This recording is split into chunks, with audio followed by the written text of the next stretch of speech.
আসসালামু আলাইকুম রহমতুল্লাহি ওয়া বারাকাতুহু। আজকে মাদ্রাসার তৃতীয় শ্রেণীর অধ্যায় 12 প্রশ্নমালা 9 44 পৃষ্ঠার ভাগ অঙ্ক চ্যাপ্টারের 2 নং প্রশ্নগুলো সমাধান করব। তো 2 নং প্রশ্নেতে আছে খালি ঘর পূরণ করো।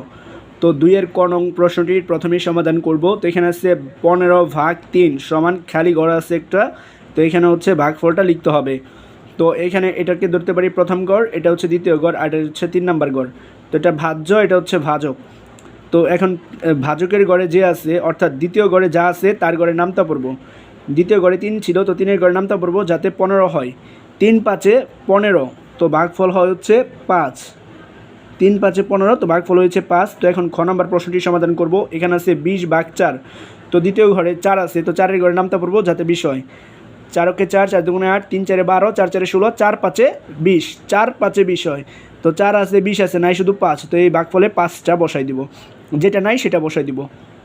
তারপর এখন হচ্ছে ভাজ্যের ঘরে 36 ভাগ ভাজকের ঘরে খালি ঘর, তারপর হচ্ছে ভাগফলের ঘরে 9 আছে। তো এখানে হচ্ছে প্রথম ঘরে আছে, দ্বিতীয় ঘর নাই, তৃতীয় ঘরে আছে। তো দ্বিতীয় ঘরে নাই, তাহলে কি করব? এটা হচ্ছে এখানে যে 3 নাম্বার ঘরে যা আছে তার ঘরে নামতা পড়ব যাতে 36 হয়। 9-কে 9, 9×2 18, 3 নং 27, 4 নং 36। তো 9 আছে, 34 আছে, নাই শুধু 4। তো এখানে 4 বসাই দিব, 4 নং 36। এখন দেখুন, যদি 4-এর ঘরে নামতা পড়ি 36, 4 দিয়ে 36-এ ভাগ দেই, ভাগফল কিন্তু 9 হয়। তো যদি মনে করেন যে দ্বিতীয় ঘর না থাকে, তখন হচ্ছে 3 নাম্বার ঘরে যে সংখ্যাটা দেওয়া থাকবে তার ঘরে নামতা পড়ব, তাহলে আমরা এই দ্বিতীয় ঘরের মানটা পেয়ে যাব। তো এখানে দেখুন আছে 54 ভাগ খালি ঘর সমান 9। তো এখানে কিন্তু 2 নাম্বার ঘর নাই, তাহলে হচ্ছে কি 3 নাম্বার ঘরে যা আছে তার ঘরে নামতা পড়ব, তাহলে আমরা এই যে দ্বিতীয় ঘরের মানটা পেয়ে যাব। তো 3 নাম্বার ঘরে আছে 9, এই 9-এর ঘরে নামতা পড়ব যাতে 54 হয়। 9-কে 9, 9×2 18, 3 নং 27, 4 নং 36, 5 নং 45, 6 নং 54। তো 9 আছে, 54 আছে, নাই শুধু 6। তো এখানে 6 বসাই দিব। তো এটা হচ্ছে ঘ নাম্বার প্রশ্নটির সমাধান। এখন হচ্ছে উম নাম্বার প্রশ্নটির সমাধান করব।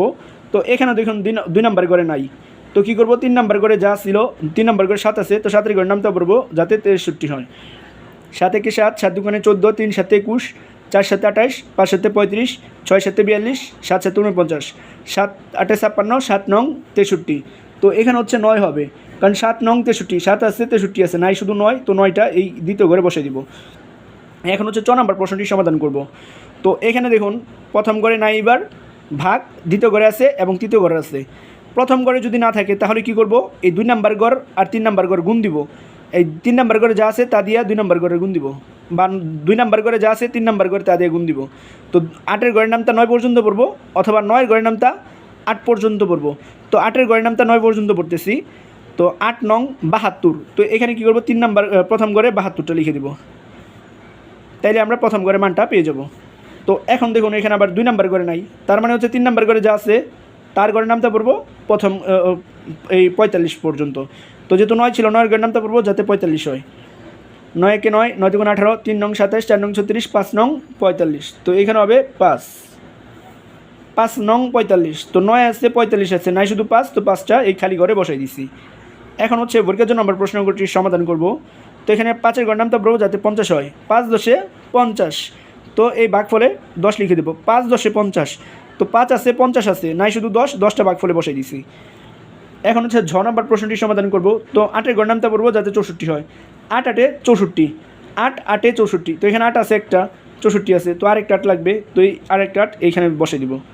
এখন হচ্ছে ই নম্বর প্রশ্নটির সমাধান করব। তো প্রথম ঘর আছে, দ্বিতীয় ঘর নাই, 3 নাম্বার ঘর আছে। তো দ্বিতীয় ঘর যেহেতু নাই, তাহলে হচ্ছে 3 নাম্বার ঘরে যা আছে তার নামটা পড়ব যাতে 80 হয়। 8×10 80, 8 আছে, 80 আছে, নাই 10। তো এখানে 10টা বসে দিব। তো এটাই হচ্ছে 2 নং প্রশ্নগুলোর সমাধান।